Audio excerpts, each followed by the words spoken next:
එක කෑල්ලක් 1000යි. තුනම ගන්නවා නම් රුපියල් 2500 දෙන්න. කමක් නෑ තුනම දියන්කෝ. ළමයි විවේකේ විනාඩි 10යි. විනාඩි 10 විවේකේ.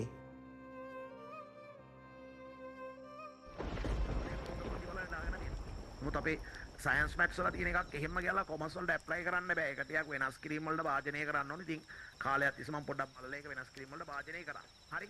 ඊට පස්සේ එතනින් නතර වෙන්නේ නැහැ. මේ මගුල් එකතු කරගෙන නතර කරපම් බං. කොහොම හරි විභාගේ පාස් වෙලා බැංකුවේ රස්සාවට මම තාත්තට කියලා තියෙනවනේ කාගේවත් යටතේ වැඩ කරන්න මං කැමති නෑ කියලා. ඒකනේ මම මේ පොඩියට බිස්නස් එකක් පටන් ගත්තේ. බලපං ඔබට ඔය කරලා හරියයිද කියලා. හරි දවසක උඹට තේරෙයි. හරි හරි අපි බලමුකෝ.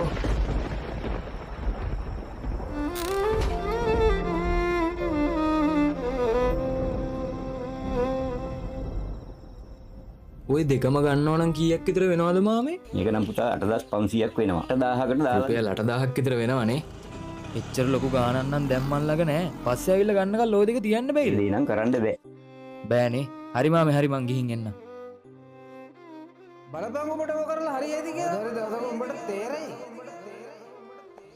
ඔයා පාඩම් වැඩ ටිකත් හරියට කරගන්නවා නේද? ඔව් ඒවා නම් අවුලක් නෑ මං කරගන්නවා. මට මේ බිස්නස් කෙරුවා එපා වෙලා තියෙන්නේ අනේ. තාත්තා කියනවා වගේ වෙන ජොබ් එකක් තමයි මට කරන්න වෙන්නේ. ඔයාට දැන් කීයක්ද මදි? ඔය බඩු ටික ගන්න.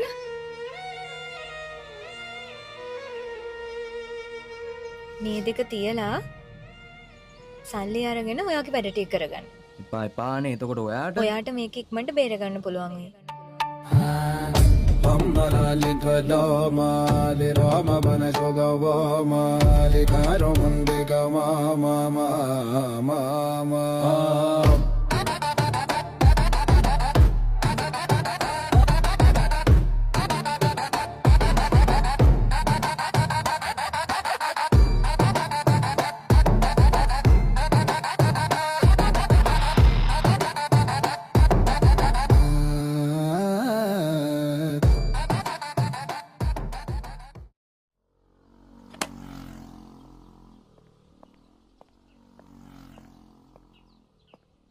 මේ ඩියෝවල ඇක්සලරේටර් කේබල් තියනවද? ඩීෝ ගෑස් ලේටර් කේබල් එකද? රුපියල් 750ක් විතර වෙන්නේ. 700ක් දෙන්නකෝ. මට ආව දැකලා පුරුදුයි. ඔයා චිනු නේද? අඩෝ මේ උඹනේ බං. අඩෝ මට මාර සතුටුයි බං. ඔබ දැන් ඉන්න තැන ගැන. මට මතකයි උඹ ඉස්සර වාහනවල කෑලි විතරක් පිකුල්ලාපු ගමනක් නෙමෙයි බං මේක. මට දැන් ඩිග්‍රියකුත් තියෙනවා. දේශාන්පති නායක සර්ගේ ක්ලාස් එකේ විෂය කරුණු විතරක් නෙමෙයි බං. බිස්නස් එකක් කරන හැටි ප්‍රායෝගිකව කියලා දුන්නා.